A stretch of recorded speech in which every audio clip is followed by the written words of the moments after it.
like you have like a little bone spur. Yeah, like a little bit of a bone spur in the middle of those two bones, C5 and C6, that's causing this. But yes, ma'am. so, and then on the left side where your nerves come out on the left, it's a little pinched, so the nerves aren't full and free on the nerves that connect to your left side. So there are a couple things going on here. One, that it's the space, so I want to show you. This is your spinal cord here. This yes, is ma'am. that white fluid around it, and that's what you want to see going up and down. So it looks really great, and then you get to this C5, C6, and it starts narrowing in where you don't see so much of that white it's matter. Kind of squeezing your spinal cord a little bit. Right. And then it's,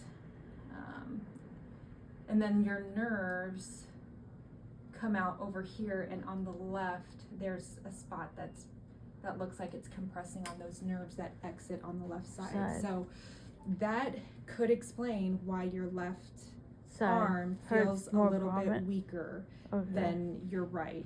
I could feel that you had some weakness in your left shoulder. Yeah. So that could explain some of that. Some of the compression on your spinal cord could explain some of your imbalance. So the neurosurgeon's gonna come talk to you. It's possible that you may need a surgery, but he'll explain that to you more. Not saying, and this is completely separate from what Dr. Scott's looking up, because he's looking up something, a demyelating or something, like trying to rule out MS, but this is completely separate because there's something else that's going on in your spinal cord that, in addition to what's going on, this little pinch here could be causing some of those symptoms. So what is like the step for that if we were to go and I needed to have surgery? Like, what is the treatment, the outcome, like the treatment plan, like afterwards and things like that? So if we were going to need to do surgery, we'd probably keep you in the hospital and possibly plan on Monday doing the surgery. Would it be surgery on my neck? Yes, so your incision would be on the back side of, oh no, I'm sorry, that's a lie. Okay.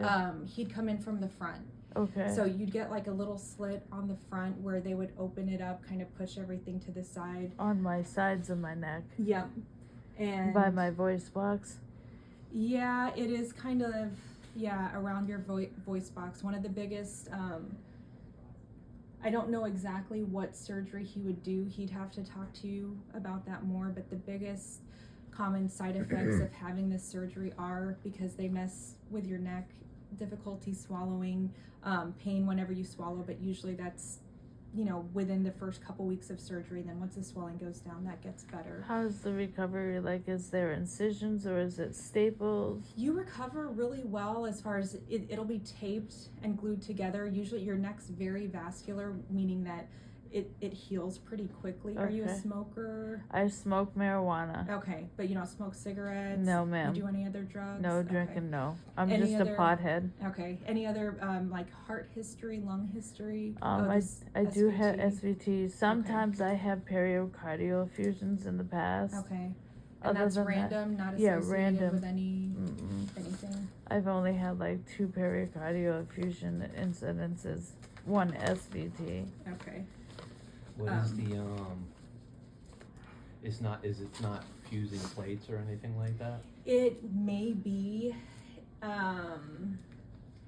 It honestly, it probably would be, where he would have to fuse one level potentially, but I mean that it'd be something you'd have to discuss, because if that's it looks like a bone spur, he'd have to shave that down, put a little disc space in there, and then I don't know, it's only one level, so maybe maybe something that holds it together, but maybe not. Maybe that with like with my experience of my ex-wife had fusion of discs in her neck as well.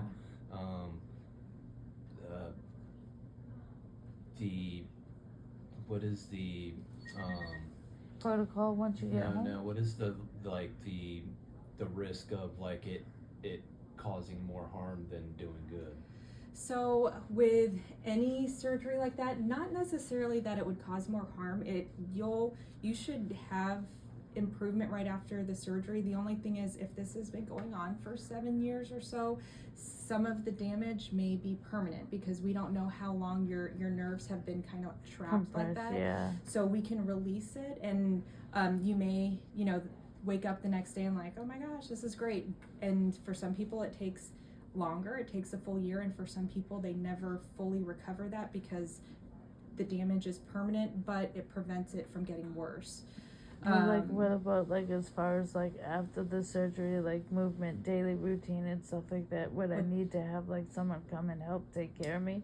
No, well, not necessarily. We usually do send you home with home health and then physical therapy probably 3 months out. So for the first 3 months, you are on pretty tight restrictions. You shouldn't be lifting, you shouldn't be twisting or bending. Okay. So no lifting over 10 pounds, which is a gallon of milk. So you have to be really careful about that, because you don't want to ruin anything. We want you walking, we want you up and moving, but yeah, even household chores, you should be doing as little as possible, just because you don't want to. So like no leaning forward and like no bending. Yeah, like you don't want to ever find yourself like leaning like that to catch. And if you have to pick something up, bending at your knees, that type of thing, but just be careful. The biggest thing is anytime you lift, you put pressure on that neck, area. so you just have to be really cautious about that. I wouldn't like have a drainage bag in my throat. Possibly. It depends on how the surgery goes. If it was just one level, they don't always need it, but we pull it before you leave the hospital, so it's potentially And what would be like the medication treatment home? We send you home with oxycodone or hydrocodone for about a week. Okay. And then if you need more, we will send it in, but usually about 2 weeks of pain meds. And then if you're still having pain where you need oxy or hydrocodone, you'd start seeing pain management. But you guys don't send me home with like anti-inflammatories or like cortisone shots or anything like that? No, for some people we send them home with a Metaral dose pack if they're having a lot of swelling, because like I said, it's right there, so in your will throat. have So if you're having trouble swallowing, and we want to reduce that inflammation in your neck, sometimes we'll send you home with a Metaral dose pack to just help to try to get that inflammation down. And what about like as far as like eating solid foods and drinking? Like, is that going to be a complication? Yeah, not a complication, but for the first couple weeks, we tell you soft foods, Liquid like diet. mashed potatoes, like things that Baby are soft. food kind not of. like don't eat steak, because that's not going to feel good, but just, not that you have to limit your diet completely, but make sure that it's softer foods that you're eating and not anything too rough. And what is the risk of a surgery like that? So the risk anytime spine surgery is done, we call it adjacent level disease. So say 15, 20 years down the line, you may need another spine surgery, just because you have this hardware that's holding your bones together, and it's solid, titanium. So I have your titanium bones in my face. Yeah, your bones on top and your bones on bottom can kind of weaken, just because you have this one solid piece, and then your bones, which aren't solid, Right. they can break down a little bit, and you may potentially need to get a fusion on top or a fusion on bottom if they break down, and then start doing the same thing, compressing Okay. your spinal cord or compressing the nerves. What about the surgery itself? Like, So the any surgery, risk with the surgery? yes. So the surgery always Any surgery infection, has yeah. risks. The biggest risk, and it's very low risk, and our surgeon's wonderful, but infection is always a risk. Hematomas, CSF leaks, that fluid that is floating there is cerebral spinal fluid, so you could get a leak. Could I end up getting a blood infection like sepsis? You could potentially, if it got To that point? Yeah, if it got really bad. Then of course, because it is on your cervical spine, you have the risk of paralysis, you have the risk of permanent pain, you have the risk, anytime you get an anesthesia done, risks that come with anesthesia, heart Right. attack, stroke, death, those type of things, but it's very rare. but those are the risks that you get into. Is that something that you guys really want to try and do? Do you think it's important to do right now? Like a priority, like stat, like, you know what I mean? Or is it something that you want to try and look into, or you understand what I'm trying to say? Yeah. I would want you to talk to the surgeon more, and also, you know, what your priority is. This isn't something, except for the imbalance portion of it, this isn't something that came, you know, all of a sudden. So, but I mean, if the imbalance is because of something happening in your cervical spine, then it's, you know, but we're working up a few different things. So it really comes down to your priority, because none of this is considered emergent. If you decided that you wanted to wait, that would be your choice. It's just. But if I wait, do you think it could get worse, or would it stay the same? It has the potential to get worse. Yeah. Okay, so say if I decided to wait, just hypothetically, and it got worse, what is the worst that can get, like, expected physically wise? I'm trying to think. C5 and C6. So, I mean, could I lose paralysis totally in my extremities if I continue to ignore it and it gets worse? With you not having symptoms, I would say, you know, I wouldn't expect that. C5's like on the lower end of it's like your cervical literally spine. right here, right? Yeah, so I would just say if that's what you chose, then you just have to watch your symptoms. If at any time you're like, oh gosh, this arm is getting worse, or my imbalance is worse, and you know, even if you wanted to wait your workup with Dr. Scott and see what the results are from that, you know, from the MRI, from the lumbar puncture. Oh yeah, I'm sorry. I have so many tests I've had to do. Multiple sclerosis could cause the off balance as well. Right. So we have a few different could migraines cause the imbalance as well? Yeah, and vertigo could cause imbalance. But vertigo typically is fixed with the meclizine. Well, yeah, but the meclizine really. hasn't been working. Help. Meclizine or vertigo is usually fixed if it's you know, one of the pieces of calcium in your ears are off balance. And the reason I say it is because with you getting off balance when you change positions, that's usually a sign of vertigo. Yes, but that's usually fixed with physical therapy first, because physical therapy, you do all these maneuvers and help get everything back aligned.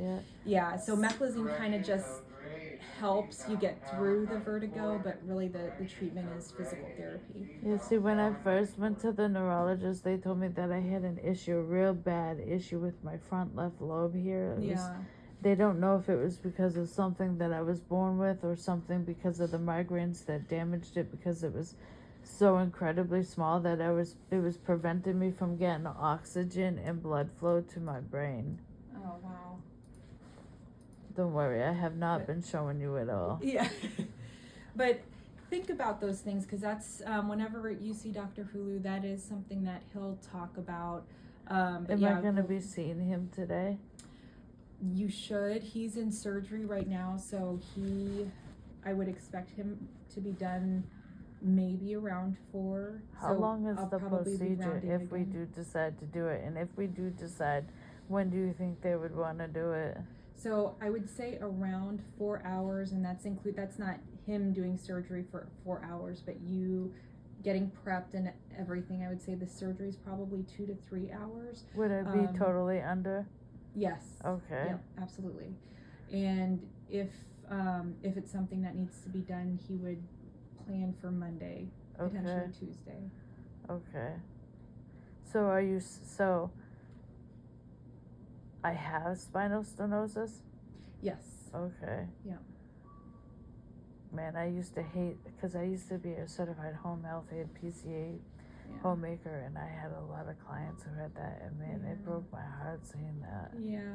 Well, that's it. It might have been because everybody kind of ends up having. But they were a lot older. They were like terminally ill. I had like two I had a 1-year-old, and I had a 6-year-old, and I had a 5-year-old Yeah. who ended up having spinal stenosis, and it was very rare, and they had it so bad, and Yeah, that's two, not yeah, normal. no, and 2 of them ended up passing away. Sorry, excuse me, because of it. But I have to get going. I'm gonna Okay. leave that with you. You two think about it Okay. because it is something you are showing